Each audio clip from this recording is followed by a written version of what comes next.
Welcome to another Cybersecurity LinkedIn Live brought to you by Optiv, the cyber advisory and solutions leader. I'm John Miller, Senior Product Marketing Manager at Optiv. Today, we're going to be talking about security technology rationalization. Now, it's not really a new concept, but recently it's becoming up more and more discussions in the cybersecurity industry. The question is, so why? Why now? And how can security leaders apply this concept to help their organizations be more effective? With the help of my guests, I hope to answer these questions and some of yours along the way, so you can walk away with an understanding of how powerful of a tool this exercise can be to improve your security posture, get more value out of the tools you already own, and potentially even save money over time. So without further ado, please welcome today's speakers. We have Max Shire, Optiv's Chief Information Security Officer, who not only has a pulse on how effective tech rationalization can be for our clients, but also how it is internally in Optiv's own internal efficiency. And Justin Lamb, analyst for 451 Research, S&P Global Market Intelligence, who is no stranger to the topic, discussing it frequently with fellow analysts, end users, and technology and services vendors. Welcome. Great to be with you. Now, to kick off the conversation, Justin, you have a great view of the market. So why is technology rationalization such a hot topic right now, and what factors are contributing to this? Yeah, John, I think there are several factors that contribute to it. I think number one is just taking a stock of the last few years. The breathtaking amount of technology innovation that has gone on has just led organizations down a path of trying many, many different things. And I just think that in order for enterprises, as they continue down their digital transformation, they're trying many, many things. Some of them stick, some of them don't stick.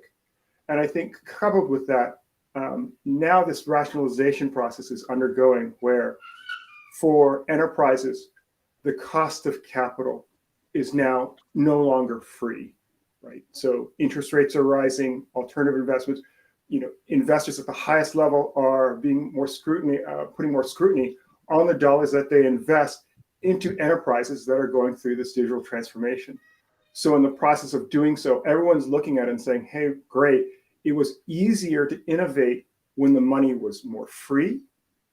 But now we've got to take a hard look at what's really good for the business, given the more limited resources we have. So I think at a high levels, that's what's driving the need for technology rationalization. It's certainly something that we see at S&P Global for across all sectors, but also even for information security. Yeah, and Justin, you make some great points there. And I think if, to take it from a CISO perspective, if anybody has been to the RSA exhibitor hall just this past couple months ago, I mean, you can see just the sheer amount of cybersecurity vendors that are out there now. And to Justin's point, when money was free flowing, it was pretty easy to add additional capabilities that were very singularly focused. And I think now we're looking at the other direction, right? How do I get to that single pane of glass? How do I get to a larger ROI on the security stack or tech stack I do have?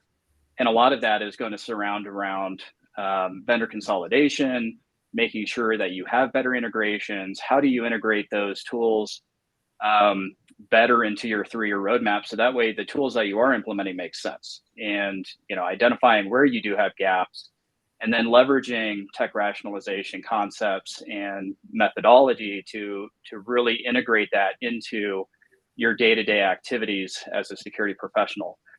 Where do you have those gaps? And I think that's really the first step. Take that methodology and take it one application at a time. What are my current use cases? What are the vendor is saying our use cases should be, but really looking at what are my use cases for my environment, and then taking that methodology and looking at it as what capability gaps do I have?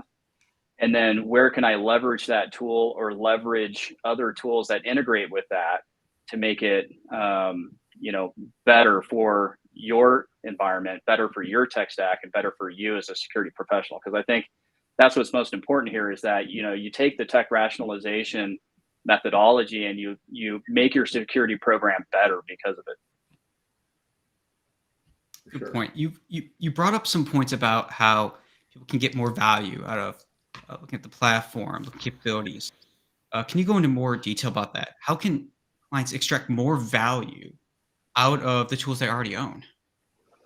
Yeah, and it's a good point. It's really kind of goes back to that gap analysis. What capabilities do you currently have with your tools? And I think a lot of us purchase a tool, but we don't look at it in its holistic nature, right? And I have a couple of examples. So right now we're utilizing a tool called Tessian, and we're using a singular function within that platform called Guardian to prevent missent emails. But Tessian in and of itself has several other modules that could be leveraged for email security and everything else that goes with it. And so, from my point of view, it's am I utilizing everything that Tessian has to offer? And really, does it make sense to consolidate into that platform? Does it make sense that I'm only using a singular capability out of that? And I think that's something that, at least for my example, today is a great example of what we could do to look at to see if we could better utilize that platform and better utilize that functionality. And even within that functionality, am I utilizing it to its greatest extent? Do I have it integrated into Splunk and ServiceNow so that way it automatically notifies me that somebody is transferring data when they shouldn't be? Does it automatically notify me when somebody is sending emails to or missending emails to another client that it shouldn't? And those are things that I really need to look at. Secondly, I think you can look at platforms like if you have a Microsoft E5 license, there's a ton of capabilities in that license that a lot of companies just aren't fully leveraging. They're utilizing several other tools that have the same capabilities. And maybe it meets 90% of your use cases. So you have another tool that fulfills that 10%, but do you really need it? And I think that's something that you can look at to see, hey, so I'm paying X amount of dollars, which is a significant sum for that additional 10%, but is it something that I can eke out another 5% out of my Microsoft E5 license? And so I think there's another portion there that really I think people have that they can leverage, which is a crawl, walk, run methodology for implementation of tools. So maybe you don't need the full license right now, which is another part of tech rationalization that I think a lot of people forget is, if you purchase a license, maybe you don't need the full E5 right now because you can't leverage all of the capabilities because you're still fairly immature in your security program and you can't implement the rest of them. Or maybe you have capabilities that you're going to implement in your 3-year roadmap that are 1-2 years down the road. And right now you can't fully utilize that. So maybe you need a lesser license. And I think those are two situations really where you can leverage and really see a return on investment there to where you're not killing security capabilities because you're not fully leveraging them for one, or maybe you don't have the capacity to implement it. But secondly, you really realize where those gaps are and then you can plan for it. And I think that's what's most important here is that you're identifying those gaps, you're putting them into your roadmap, and then you're planning for those. And then working with the vendors that you do have contracts with to ensure that you're right-sized within that license for what you need. So that way you can leverage the most out of the license that you have. And then if you need additional capabilities, you can get those when you do need them and when you have the capacity to implement them. Yeah, and I think just those are great points, Max. And I think just to add on to that, I think we can't ignore just the persistent staffing shortages issue that's out there.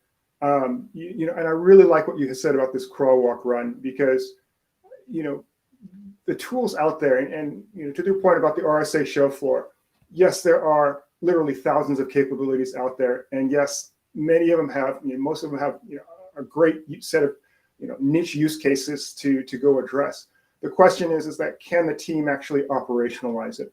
Can it actually fold it in? And this is where the crawl, walk, run, I think, becomes incredibly important. I think that in spite of some of the other broader trends that we study at our company, the decrease in venture funding, for example, you've seen some of the layoffs that have happened in the industry, in the broader tech industry, but security staffing remains still very, very critical. Everyone that we've surveyed still is actively looking to hire. No one is actually reducing the size of their security teams. And these are companies that are even still trying to even keep the lights on, if you will. They may be in a laggard kind of industry, or maybe one that's growth isn't so hot. They're still trying to hire personnel. So given that whole secular effect in the industry, I think you really have to take a look at your crawl, walk, run. And as a security leader or as a technology leader, be prepared to have a lot more flexibility in how you apply the program. I think in previous years, a CISO or a security leadership or technology leadership would have in mind, yes, these are the hard dollar amounts that I need to spend on particular spending categories. And now it's like, well, do I really need that? And I think this is where the rationalization comes into play. And if I can swap out maybe going with a crawling strategy with these particular tools, does that free up a headcount for me to improve the overall security program? And I think these are kinds of the trade-offs for security leaders to take into account and to keep those in mind as they mature their programs. Yeah, Justin, if I may piggyback on that too. And I think, a lot of us are feeling that, what you just said, the staffing shortages, et cetera. I think that's something that, is not going to go away, I think, in the near future, because we're always trying to leverage efficiencies as businesses, and especially as money dries up, it's going to be where in some cases, the cybersecurity teams are going to be hit by that. And so, I think this is a good point to make, where you can leverage efficiencies, simplify your security stack. And if you can consolidate into platforms where it makes sense to have, a singular platform for your team to log into, to where you can leverage those efficiencies, and really reduce the amount of administrative overhead, security overhead that is required for your tech stack or security stack, I think that's another good option for you to utilize tech rationalization to leverage those types of things. Because I think, to your point, if you have 20 different tools, there's 20 different dashboards that you're going to have to log into to really leverage the full Sure. capabilities of those tools. And let's be honest, I mean, most security staffs are already pretty thin anyways. And, if you don't have full integration, which is also part of tech rationalization, is where can you better integrate? Where can you better utilize efficiencies in the tools that you have? You're going to run into issues and you're going to miss things. And I think, the efficiency piece there is truly important, and making sure that your staff is not overwhelmed with the amount of tools or dashboards or capabilities that they're going to have to try and utilize in investigation. So there is a case to be made for vendor consolidation, platform use, et cetera. One other thing I'll just say on this, Max, and just, a thought that, it's been on my mind a lot, is whether you're a security leader in the organization or a technology leader within an organization or an enterprise, whether you are a seller, I think the thing that we're seeing on a broad level as well is the sheer amount of growth. How do I say this? The growth and leverage points that you need in this rationalization. That it is not just no longer a top-down solitary thing, but there is some give and go that not only occurs within each particular leader's budget, but also within budgets overall. So if I can somehow, some way partner with other lines of business, maybe other technology leaders in my organization, and let's say, I can trade, if you will, some of my budget or some of my short staffing for resources from some other line of business. If I can somehow, some way encourage all the developers who might report to someone outside of the CISO's office, if I have an effective security champions program or a purple team or what have you, to be able to defray the security program and make it more diffuse, hey, that's great. If, developer specific tools that are primarily around security, like privilege access management or secrets management or those sorts of things, if that can be provisioned or procured by technology leaders in, say, DevOps or some of product or some other lines of business, I feel like that is a really, really important leverage point in this rationalization process. Is that by being able to present something, the CISO and the technology leaders and the engineering leaders combined to a procurement team, they might be able to have something that's going to have more flexibility for all the players involved. But it doesn't necessarily have to be this zero-sum game. It has, there can be some give and go, not only among the tools, but also among the personnel as well. Yeah, Justin, you make some great points there. And I think, honestly, it's one of the things that maybe we in security may not look at all that often, is how do you leverage existing IT tools that you may not currently have access to, right? Because I think there's some There's some really unique capabilities and some IT tools out there and management software that really security can leverage, and vice versa. In security tools, I think there are some reports and things that IT can leverage as well. I mean, our IT team uses our Splunk exclusively for troubleshooting and identifying where there's issues. And where you have that cross pollination and collaboration on helping each other have the right access to those tools. And I'm not saying give each other carte blanche to each other's tools, but where it makes sense, give them access, see if you can utilize those capabilities. And to Justin's point, I mean, there's money to be saved there if you can leverage those capabilities instead of purchasing another tool to try and meet those same capabilities. It's a great point, Justin. For sure. For all those watching, if you have any other questions, anything you want to add to these pieces, what challenges and recommendations do you have, feel free to drop them in the chat. We'll be sure to read them and address them towards the end, or if it fits into where we are at. So Justin, you made some good recommendations there. What other recommendations do you have for those who are looking to go through a technology rationalization or is going through one? What some challenges that you see, recommendations to fix that? Yeah, I mean, I just say the number one thing is prepare to have it be a way of life, and not necessarily just something where. I mean, I realize that hey, if there's a hard dollar number to achieve by December 31st, the end of this year, hey, I get that.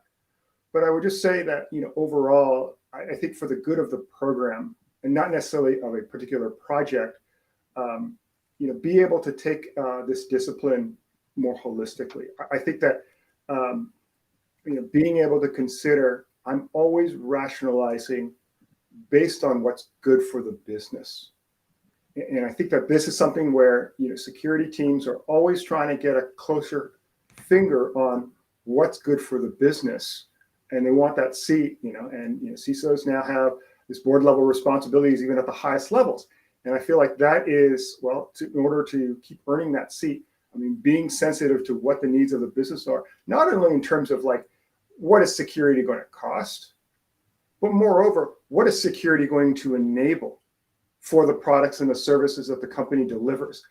Having that being a discipline overall, just another touch point, another cadence for security leaders to have that leverage point with the lines of business. I feel like that is something that's going to be really, really critical as these times get tougher. Security teams have always sort of implicitly done more with less. Now, can they actually explicitly demonstrate that they're doing more with less? I think that's something when I think about technology rationalization, is that it's something that is going to be over time, and it just makes the security program more agile, more fluid, more dynamic to the needs of the company. Yeah, Justin, I love all of those points for several different reasons. But I'm going to touch upon the one point that you mentioned first with CISOs, and the security team needs to understand the business and what can they do to enable the business. And I think honestly, that is probably one of the things that the security teams need to understand from the beginning is that as you implement tools, as you implement new policies, as you do things as a security team, one has to understand what you're actually doing to the business as you do those things. Yeah. And, I know it's a little off topic from tech rationalization as I go down this path, but I think it's an important point to note.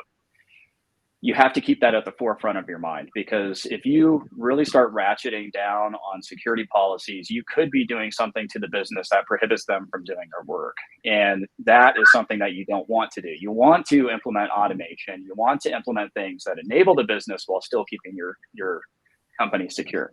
Secondly, I think, to touch upon your first point, Justin, and that is really having a regular cadence and building this into what you do on a day-to-day basis, I think is extremely important.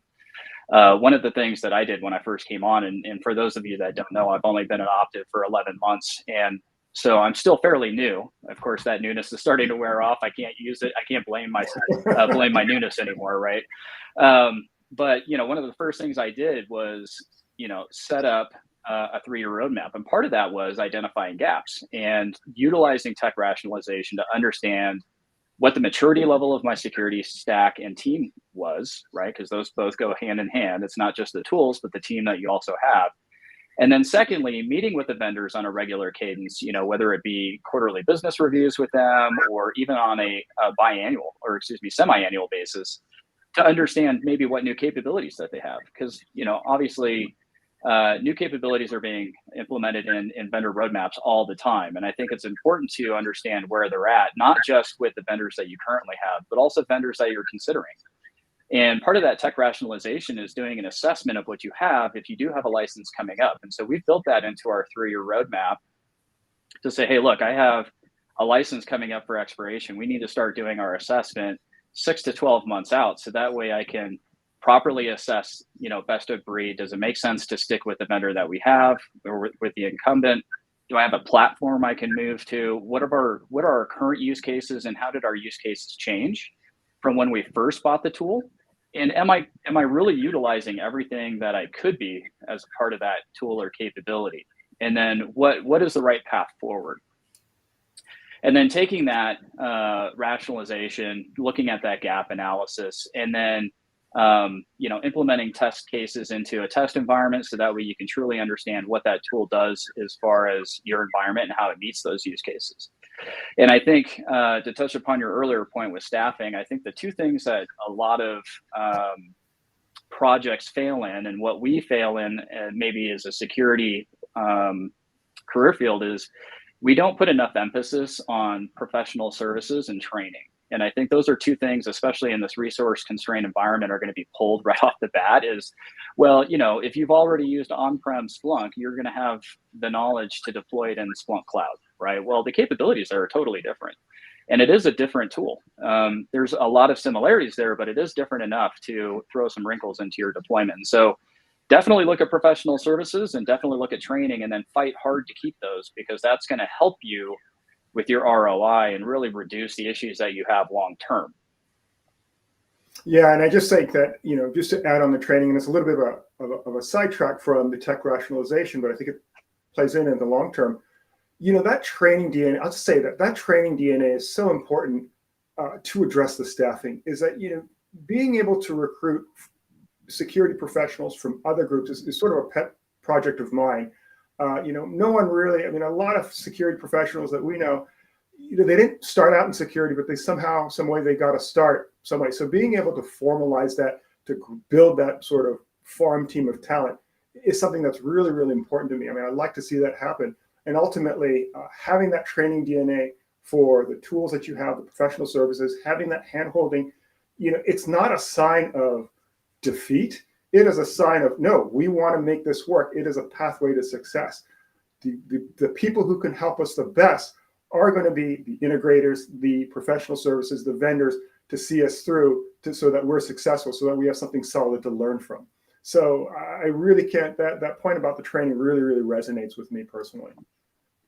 Yeah, and Justin, I think especially when it comes to this tech rationalization piece, I think what's important here is that you don't do it alone and you don't do it in a vacuum. There's other resources out there that can help you do that, whether it be other stakeholders in the process, such as IT or finance or legal, if you're dealing with privacy, that sort of thing. But also there's companies out there that can help you do these types of activities like Optiv, right? And, or even have the vendors help you out if you're looking to better leverage those tools. So, don't work in a vacuum and leverage the resources that you do have, or reach out to try and get other resources to help you throughout the journey, because it is a journey. And I don't think that, to your point, Justin, it's a day-to-day activity that you need to bake into your processes. So that way you're not looking at this as a one-time project. You're looking at it as a program and an ongoing activity. Yeah, for sure. There's, that's the great thing about being in security, is that there is such a rich set of communities that are out there that are willing to help. I know we have Black Hat DEF CON coming in just less than a month now, but also, your local ISSA chapter or ISACA chapter or, what have you, their OWASP chapter. There are just communities out there that are probably facing the same kinds of challenges around tech rationalization, hiring, program optimization, you name it, where they're willing to help. And that's the great security, is that, we're sort of all in the trenches together. fighting the good fight. And I just can't stress that enough.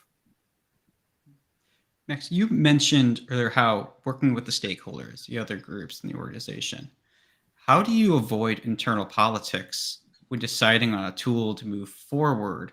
I feel like there's going to be a lot of strong feelings on certain tools. Maybe they've staffed up or just like it, right? Maybe it's their favorite. So how do you avoid it given your experience and what you've been doing internally at Optiv? Yeah, and that's a good question. And, I'll be honest, I think in security, especially when you work at a company like Optiv, you have so many great vendors that you can choose from, so many great partners. And, and it really makes it a struggle at some point to really choose best of breed and to get with a vendor that you can really leverage to meet your use cases. And I think the most important thing here is you really follow a repeatable and sustainable process. And that way you can generate the evidence out of it on how you came to a conclusion.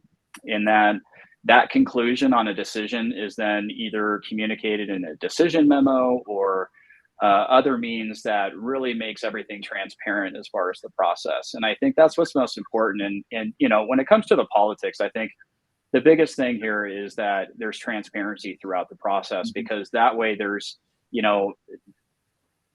people don't think that you're trying to hide something. It's not like you're trying to, make one vendor, your primary focus over another, or that you like one vendor over the other. It is truly transparent and they can see how you came to that decision. And I think that's what's most important, is transparency. And I think just to a corollary to that, Max, is the idea of, for the organization, what is a true north that the greater team understands? Mm-hmm. And can the decision be made in context to that true north? Whether it is about something specific to the security program, maybe it is something specific to the way your red team operates, or what have you. Okay, what is the true north for that particular group of people? And by the same extension, what is the true north for the organization, from the CEO and the CTO and the CISO and everyone on down? What is that true north, and how do these decisions line up to that direction? I think that's something that's really, really important to suss out, because what I see in a lot of the industry is, the left hand doesn't know what the right is doing, and I think it's really, really dangerous in organizations. And you read about it sometimes in data breaches and what went wrong, and it's this lack of communication. So I think, again, having this rationalization process, being a discipline where you are checking in, where you are having that, it can, if you don't have a good definition of what true north is, you at least have the working rapport to establish what that is, and you have that working rapport to adjust what that is given the changes in circumstance. Yeah, Justin, I think that's a great point. And I think honestly, it's, we talked about stakeholders, right? And making sure that you have the right stakeholders involved from the beginning, and that they provide their input, and that it aligns with what the business wants and needs, and making sure that what you are implementing makes sense for the business too. So that way it's not just a security decision, it's a business decision. And I think we need to understand that from a security perspective, to Justin's point, it is a business decision when you decide to purchase a tool to implement certain things within your environment, right? Are you enabling the business, or are you hindering the business by implementing certain things? And so having those stakeholders, having transparency, understanding what those priorities are, and really understanding what that true north is, to Justin's point, I think is going to help reduce the politics in those types of decisions, and hopefully reduce the sway that it has in your decision as a security team too. For the organizations looking to do this and start that conversation, who should that key group of stakeholders be that they agree on that true north? Who should they work with and keep in mind, who can help them achieve this ultimate goal? I guess I'll go to Justin if you have any thoughts on that. This is something where, I think you got to start from somewhere, right? If you are looking at, if you have been handed the difficulty of rationalization, and let's just say someone says to you, hey, Justin, this is the security program spend. We have to get the dollars down to this amount by December 31st. Don't go at it alone. That's the first thing I'll say, is being able to set up who are the stakeholders that you are familiar with and start there. If you are working with procurement teams, if you are working with other lines of business, if you are working with legal teams to show privacy, product teams to show compliance, maybe you're responsible for SOC 2 kinds of compliance, and it's lines up with what the service offering is. Start with those immediate stakeholders in the organization, and don't make it your own solitary battle. I think this is the point of if you haven't set up this discipline of checking in with other lines of business, no time like the present to start. So that's what I would just say is that who you actually gather together is never necessarily set in stone, because then you're just going to create another committee, and then that committee is going to be somehow, some way, going to be something that's going to be bypassed eventually, and it's not going to be pretty. So being able to have that flexible dynamic of checking in where it makes sense for the particular activity, I feel like that's where it's got to start. Max, any key people you've worked with internally that you found has been really useful in building out your resolution strategy and getting a visibility to all the tools that you could use? Yeah, for me, I think primarily it's been IT. Funny enough, I mean, it makes sense. But other parts of the business, I think, are key, right? I mean, we have a part of the business where we're providing services to several different clients through their own environment. Whether it's AFC or some other services, and a lot of the decisions that I make will vastly affect their what they do and how they interface with their clients.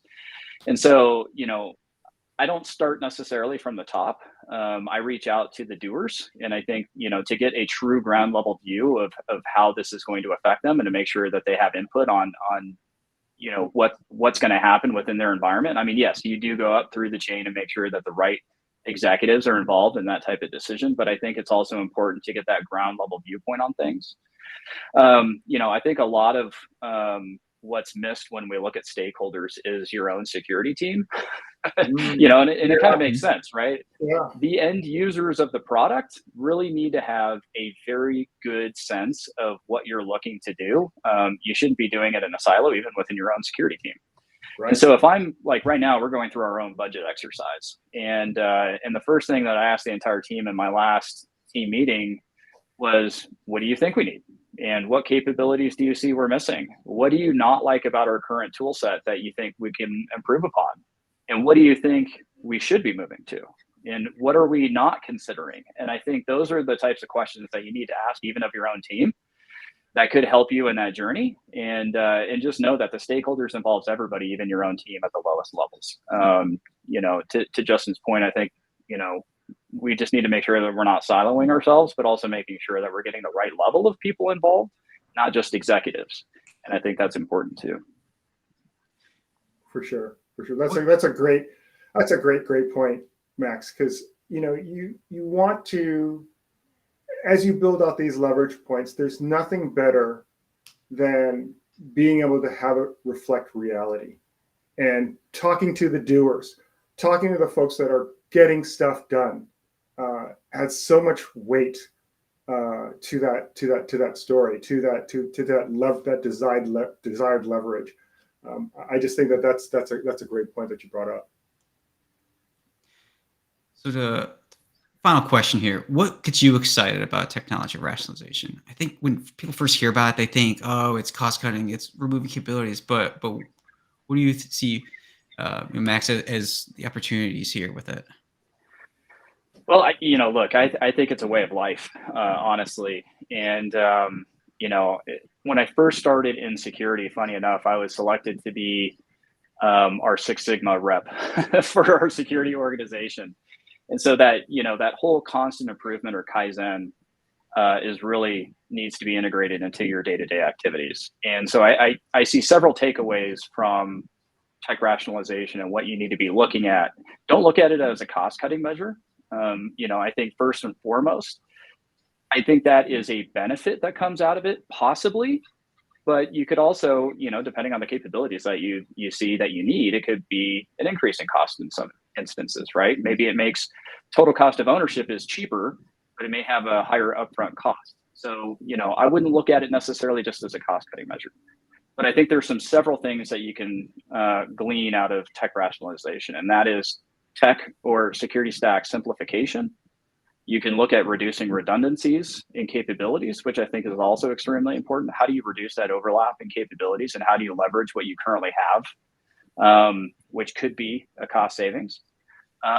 Increasing your efficiency as a security team. We talked about staffing difficulties, and it's always good to look at where you can leverage efficiencies where you can. Improve your ROI on the things that you do have. And I think as a CISO, that's one thing. Again, we go back to that business acumen and making sure that we are reporting good metrics where we can. And that also includes increasing your ROI when you do. So that way the board or your senior leadership or executive leadership understand where you're going with your security program. Most importantly, you get to identify gaps and fill those gaps and make your security program better, which I think is probably the best benefit out of this is really improving your security program and increasing stakeholder involvement and increasing collaboration throughout this entire process. Yeah, I mean, there's so much, I think, John, to the point, the glass is half full in my mind when I hear tech rationalization, because you're improving the security program so that you can improve the business, so that when the next set of opportunities come around, the enterprise, your company, they can act on it. And I think that is something where, we might have some turbulence in our economy today, but I think that the long-term view of where we are with so many technologies that are out there, not just, generative AI, which is sort of the buzz du jour today, but, I think about all the other kinds of things that's just happening in innovation across technology, not just within security.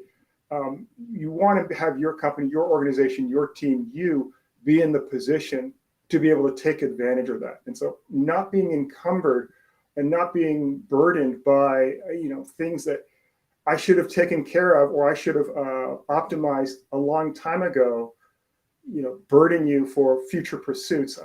I think that's just so important to be able to proactively engage that today. Yeah, absolutely agree with everything you just said, Justin. That was great. Justin, Max, thank you all for your time.